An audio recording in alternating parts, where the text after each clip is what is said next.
Welcome to Sweet Life Beat Life. We hope this video helps. In this video, I will explain how to play Color or Die 2. Your main objective is to survive by strategically interacting with various colors throughout the game world. You must collect beneficial colors to maintain your health and progress, while strictly avoiding any colors that are harmful. Pay close attention to your surroundings and the color indicators to make informed decisions. Success depends on quick thinking and precise movement, ensuring you stay alive for as long as possible. Moving your character is straightforward. Use your keyboard's directional keys or a controller's joystick to navigate the environment. To interact with color sources, simply walk over them or press the designated action button, usually E or the button on a controller.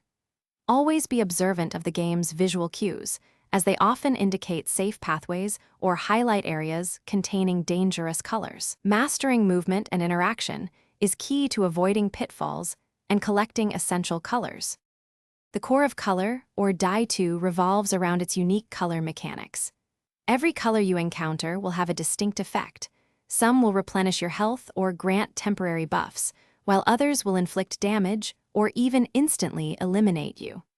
Look out for special power-ups, which can provide temporary immunity to harmful colors or boost your color absorption rate. Managing your color inventory and understanding each color's impact is crucial for long-term survival.